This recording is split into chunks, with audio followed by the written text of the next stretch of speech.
Lately, mental health issues have been buzzing around throughout social media with webinars, talk shows, and some contents. All of them are talking about mental health issues.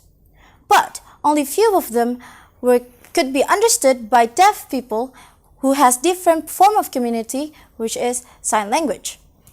Hi, my name is Maudy Anisa and I'm from the Universitas Muhammadiyah Pontianak, majoring in psychology. As a psychology student, this topic is very interesting to me. But the experience that this topic gave to me is very not great. Because, number one, the lack of research articles regarding to the mental health issues of deaf people compared to hearing people are different. You could see on the internet how comparable the two individuals and how it's not equal. And the second one is the report on deaf people facing or feeling social isolation, loneliness, stigmatization, and discrimination, or even fearfulness towards the public services because the communication skills within the professionals and deaf patients are lacking. With no assistance of sign language or professional that could speak sign language, it gives a total different experience towards deaf patient in education in healthcare system. What makes it even worse is the hearing parent with deaf children didn't give much effort to communicate with their children in the golden age, making them having a language delayment since the young age compared to hearing child with deaf adults.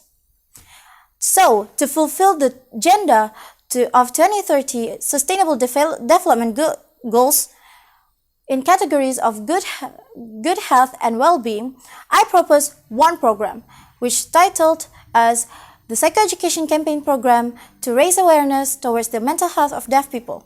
In this program, we've got 3 sub-programs. In the first sub-programs, it is called a sharing circle, the second one called as Psychoeducation Campaign, and the third one called as Reflection.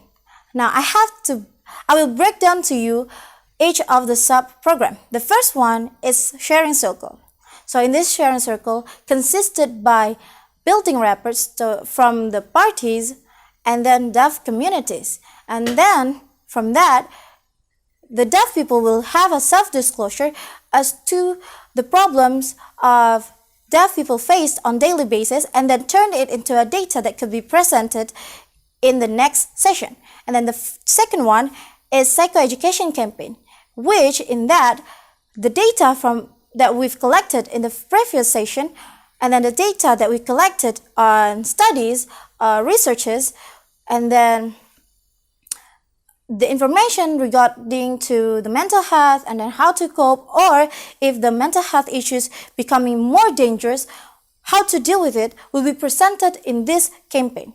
And then the third one is reflection. Reflection meaning is to how people talk about their present, their past, their future, and then re-evaluate, reconsidering, and basically reflect to what happened to them.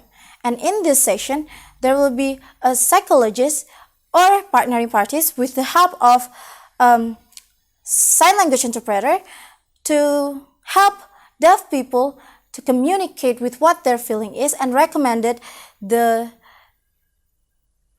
reflection method that can be used for them, as well as giving them that they are entitled to feel the same way as hearing person.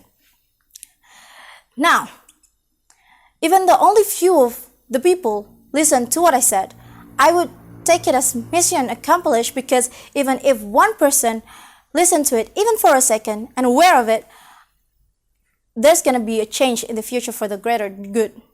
I think that's all from me. My name is Maudy Anisa. Goodbye.